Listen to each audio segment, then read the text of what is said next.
संजू परब हे भोंदू फिरोज शेखच्या संपर्कात असल्याचा आरोप वैभव नाईक यांनी केलेला आहे। संजू परब नेत्यांना भोंदू फिरोजकडे न्यायचा असंही वैभव नाईक यांनी आरोप केला आहे। भोंदू फिरोज प्रकरणामध्ये संजू परब यांना नोटीस बजावण्यात यावी अशी मागणी नाईकांनी केली आहे। मला नोटीस नाही, नाईक दारू पिऊन बोलतात का, असा संजू परब यांनी पलटवार केला।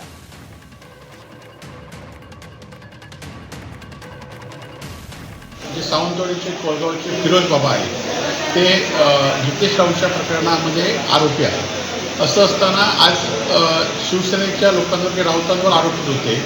आज संजू परबसुद्धा ह्या बंधूबाबांकडे अनेक लोकांना, राजकीय लोकांना, सत्ताधाऱ्यातल्या त्यांच्या पक्षातल्या लोकांना अनेक वेळा गेले, त्याचे फोटोसुद्धा व्हायरल झाले आणि त्याचाच एक भाग म्हणून त्यांनासुद्धा चौकशीला आणलेली आहे।